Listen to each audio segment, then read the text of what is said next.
Assalamualaikum warahmatullahi wabarakatuh. Selamat pagi teman-teman semuanya. Semoga hari ini kabarnya sehat, dilancarkan pekerjaannya, dimurahkan rezekinya. Apalagi kalau yang berkenan subscribe dan like channel kami. Saya doakan semoga diberi keberlimpahan rezeki.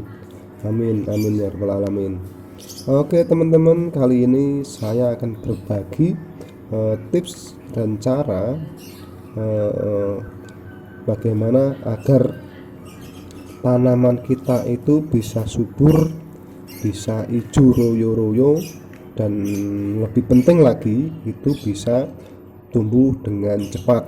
Nah, kali ini saya perlihatkan buat teman-teman semuanya, ini pohon durian saya yang masih usia kira-kira 3 tahun. Nah, kalau menurut teman-teman ini pertumbuhannya eh, normal atau lebih dari normal, silahkan dinilai. Dan ini pohon gaharu saya juga sama, usianya 3 tahun. Kira-kira kalau tadi duriannya itu sudah tingginya 4 meter, dan kalau ini karena dengan sama-sama usianya yang 3 tahun, ini sudah tingginya, kalau pohon gaharu ini tingginya sekitar 3 meteran. Karena pohon gaharu ini kan pohon lambat tumbuh karena pohon kayu. Jadi memang kalau pohon kayu itu pertumbuhannya lebih lambat, tapi kecuali pohon albasia, karena ini adalah pohon keras. Jadi saya pikir wajar kalau pertumbuhannya itu baru mencapai kira-kira 3 meter. Nah begitu teman-teman.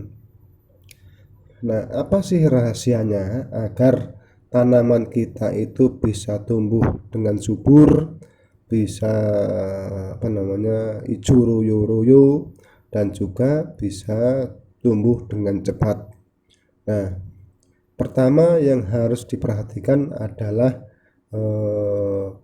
tentu memilih bibitnya. Nah, bibit yang berkualitas insya Allah akan menghasilkan pertumbuhan yang juga berkualitas gitu. Nah, kemudian yang kedua, persiapan awal tanam. Nah, persiapan awal tanam ini adalah pembuatan lubang tanam, kemudian persiapan lubang tanam, dan juga pupuknya, pupuk dasar. Nah, pertama, bagaimana sih cara membuat lubang tanam? Itu yaitu dengan ukuran 30 kali 30 kali 30, termasuk kedalamannya juga 30. Yang saya maksud adalah 30 cm. Nah, kemudian kalau lubang tanam itu sudah kita buat, nah, baru nanti kita kasih yang namanya dolomit. Dolomit itu kapur pertanian. Nah, kapur pertanian itu bisa kita dapatkan, bisa kita beli di toko-toko pertanian.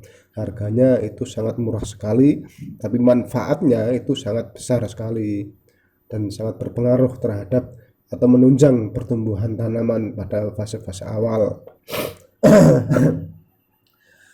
Nah, kemudian kalau sudah kita kasih dolomit di sekitar lubang tanam, termasuk di dasarnya lubang tanam, baru kita kasih yang namanya pupuk organik.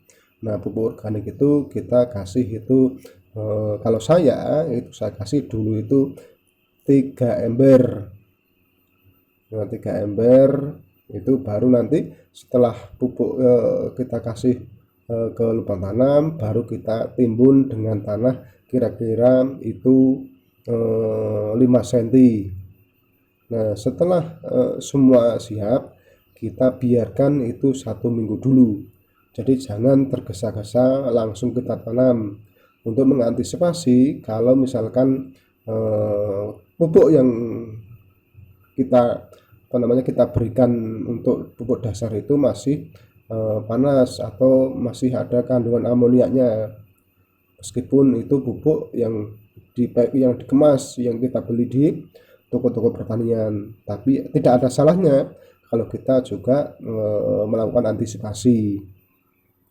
Nah, kalau sudah 1 minggu baru nanti bibit itu kita tanam, kemudian kita siram kira-kira sampai stres air. Nah, baru nanti kita berpikir tahap kedua, yaitu perawatan rutin. Nah, perawatan rutin itu seperti apa dan bagaimana? Nah, sebelum saya lanjut, silakan subscribe dan like channel kami ini, karena dukungan teman-teman adalah motivasi saya untuk selalu bisa dengan semangat membuat video-video yang semoga bisa lebih bermanfaat dan lebih berkualitas.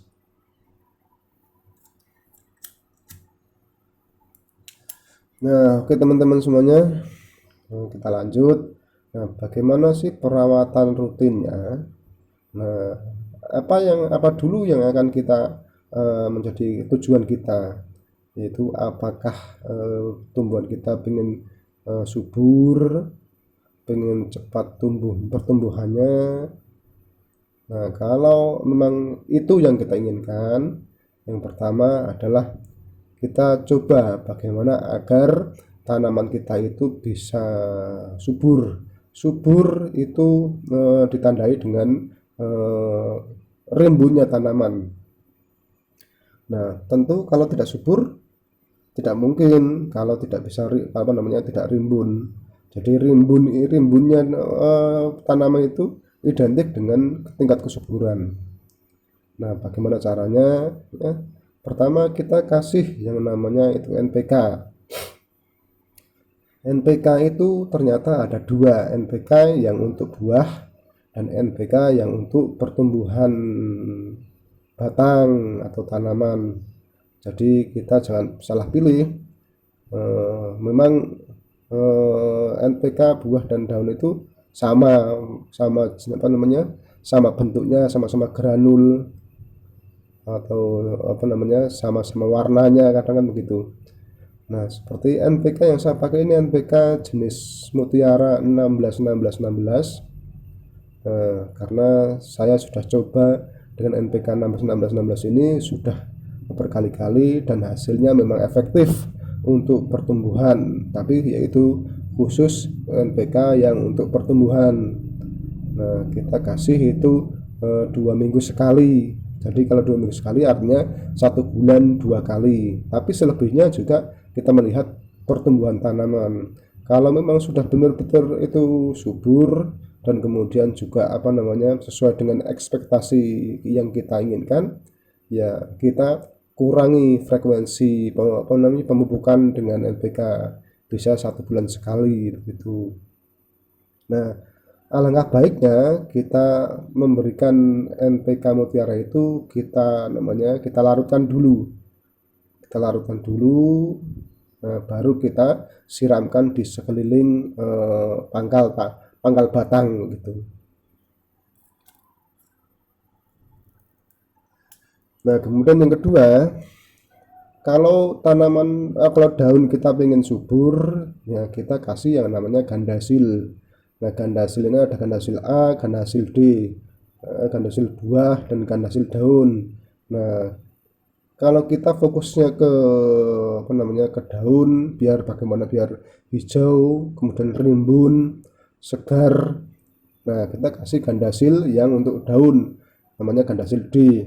Nah, harganya juga sangat terjangkau. Itu mulai dari yang kecil itu hanya harga 6.000 7.000. Nah, sudah bisa dipakai untuk berkali-kali dan hasilnya pun saya kira lebih dari nilai yang kita beli, yaitu 6.000 atau 7.000. Tapi tingkat kepuasan itu memang tidak bisa dibeli. Nah, bagaimana agar kita puas? Ya, kembali ke kita masing-masing. Bagaimana motivasi kita, semangat kita untuk merawat tanaman yang sudah kita tanam.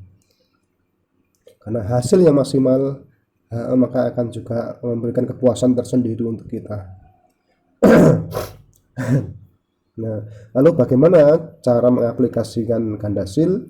Nah, Saya biasanya itu 1 sendok makan itu saya larutkan ke dalam 1 liter air atau 1 gayung, kalau saya 1 gayung. Jadi kemudian kita semprotkan, kita semprotkan dengan spray. Nah itu frekuensinya itu saya pertama itu 2 minggu sekali selama 1 bulan. Baru nanti kalau sudah kita pantau ternyata juga perubahannya sudah ada dan juga sudah terlihat namanya subur, ya kita kurangi lagi frekuensinya 1 bulan 2 kali. Nah sebenarnya hanya itu saja teman-teman. Nah yang ketiga itu pemupukan berkala itu bisa 1 bulan sekali gitu ya. Bisa pupuk kompos atau juga pupuk anorganik. Oke teman-teman semuanya, saya kiranya itu saya sampaikan. Terima kasih. Wassalamualaikum warahmatullahi wabarakatuh.